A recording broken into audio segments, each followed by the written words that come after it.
What's up, everyone? Welcome to today's video. Welcome to the Video Game Fight School channel. Thank you very much for tuning in. Today is more of an educational video stemming from a comment somebody made on my channel where, we were talking about Dragon's Dogma and 30 FPS and Asmongold's comment where he said, I can't believe that console players are accepting 30 FPS. And in that video, I talked about how even PC players are going to be accepting 30 FPS for Dragon's Dogma 2. They're not going to be able to do anything about it because the game seems to be really heavy. And this is a reality PC players have faced for the longest time. Some developers will make a game and it will run on everything. Then they'll make another game like Capcom with the same engine. And then the game is probably way too heavy. A lot of hardware devices are going to basically be doing 30 FPS because that's what they're targeting rather than worrying about performance. They want to put everything they can in there. However, if you have a beefier machine, you'll more than likely be able to play this game for more, performance metrics if that's what you wish. However, the comment here says, from Loves Leon S. Kennedy, he says, I try to explain this to people, but people believe that consoles save them money and PCs are for the rich. And, I saw this other post here as well, but at the end of the day, ladies and gentlemen, just play on what you want to play. But I wanted to give some information that would help quell some misconceptions that we get to see in this conversation, which one of them is that gaming PCs are for people that have a lot of money, when in reality, gaming PCs are actually for people who don't really have a lot of money. And I'll explain to you why I think so. Now, I'll run a little quick calculation just to be able to help put this in perspective, right? Now, if you want to buy a console, you spend $500 on this console. That's going to be your very first, baseline entry fee for the console, right? And then when you want to spend money on your subscription services or even the cost of games, we're going to look at the difference at the end of the day. So example, $500 for the console, right? Right? Good. And then $80 by 5 years for how much it will cost you to spend on PlayStation Plus, which is $400 extra, right? So now you've not only spent $500, you're also going to spend an extra $400. And now you're at $900 when you get to year 5 and your console is more than likely out of date. So we're even in year 3 in the PlayStation cycle. We cannot play every game at 60 FPS. It never was even really possible at that machine capability anyways. But if you had a gaming PC, you would have the option to be able to go ahead and upgrade 1 or 2 components, and that will be the end. And you can trade in your old hardware, sell them on eBay. People will buy them for a discount, and you can turn over that money. Now, you can also do the same with your console, but that's you staying in the same ecosystem that has pretty much put you in this locked position where you can't really make that move. So this is the basic difference. In terms of cost of games, let me show you in this case with Dragon's Dogma 2, we're going to basically assess how much it costs on PC, which is right now the standard edition is $58.89. If you buy the deluxe here on PC, it's $70. I've seen a lot of people complain, about the cost of the games when it comes to, regional pricing and all of that stuff. And I tell them, man, you need to find yourself a place where, let me see if we can find a PlayStation let me see if we can find a PlayStation store price for PlayStation. You need to find yourself a place where you can get, solid gaming. So here, the difference between the deluxe edition here and the one here is about $9 to $10. So $69.99, $79.99, $57.99, I think $58.89, and $70 for the deluxe. Well, here you're paying $80 for the deluxe. So there's a small fee attached to a lot of the cost of games and the differences in prices that still will go ahead and add up into, say, what it is to run these games. So ideally, you've paid $10 more per title. And if you pay, say maybe you play 4 titles every year, that is an extra $40. So actually, the console is for those who have the money to flex.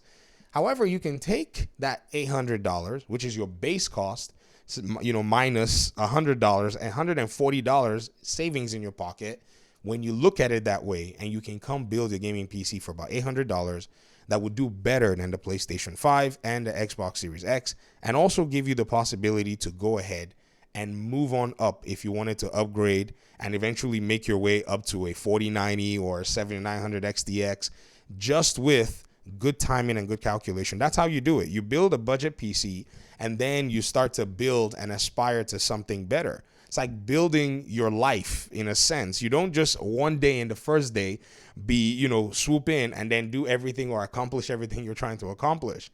And so when you look at this particular build here on PC Part Picker, somebody basically shared this.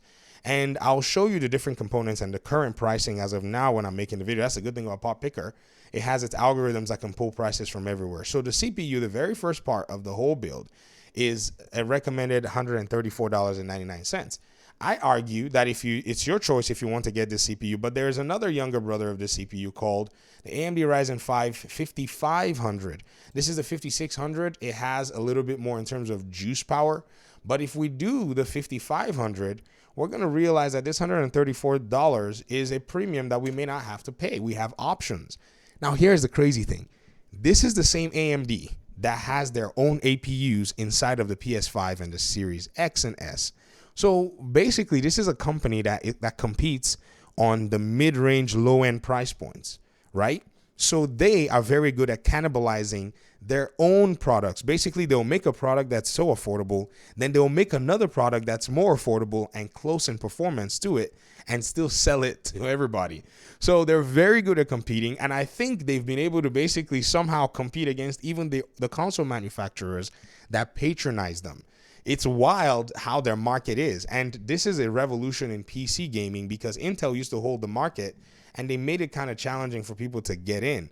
But AMD said, nope, their AM4 platform is basically sliced bread of PC gaming. It just literally is. So you can save yourself $34 on your CPU. Then you can come in here and you can get yourself a CPU cooler. But I tell you, that 5500, this one here, I know because I have two of them. I got one for me and one for my son. It has a stock cooler.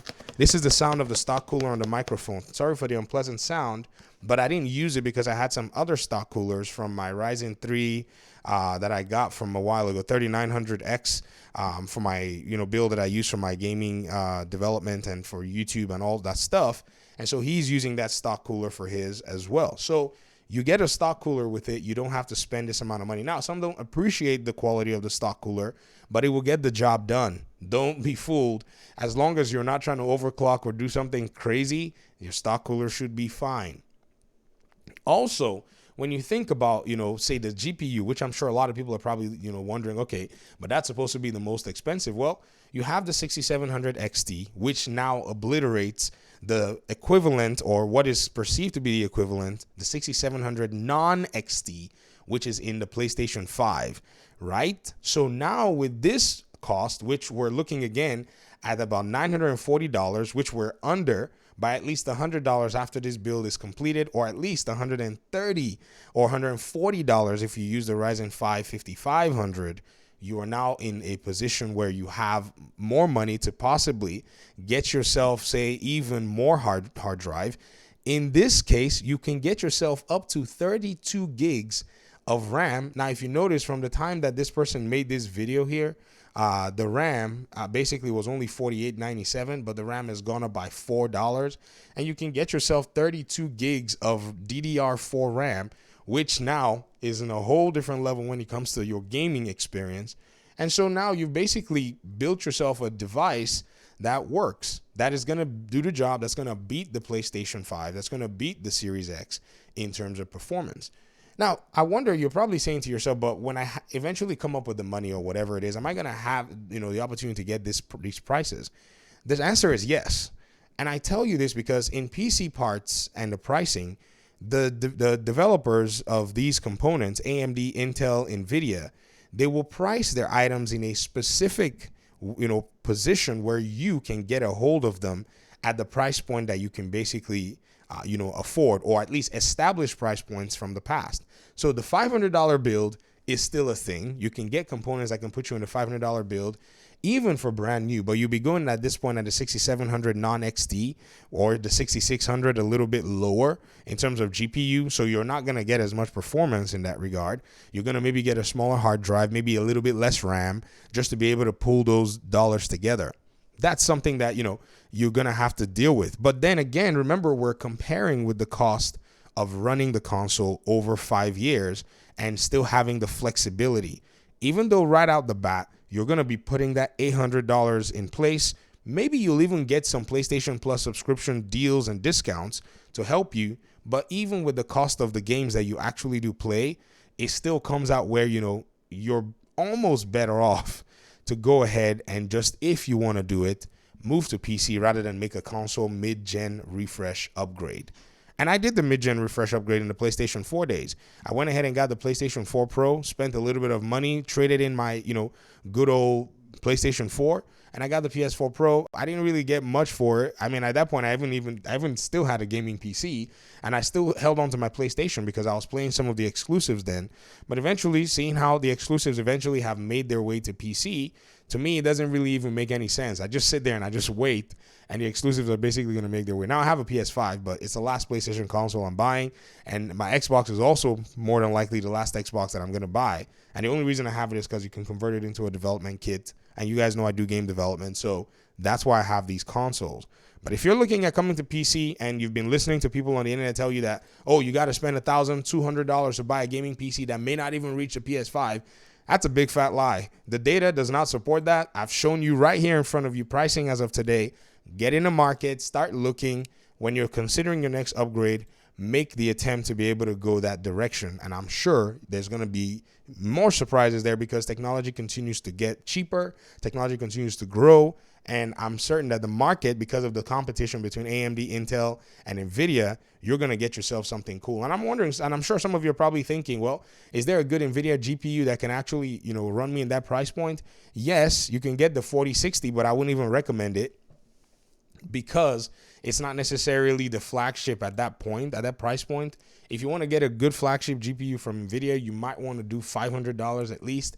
And at that $500 price point, you can do an AMD version that just is even better for you. So the competition is wonderful. If you wanted to throw in that money, maybe you get to $1,000. Now you've outbuilt anything that you can buy from the pre-built world, because that's what a lot of people do. They just say, oh, I'm going to go pre-built. Well, yeah, but that's more expensive. You're paying a premium at that point. But there's more this conversation can probably basically go into. I just wanted to go ahead and share my thoughts on this video. I really appreciate you guys' time and audience. Let me know your thoughts in the comment section. Thanks so much for watching. Peace out.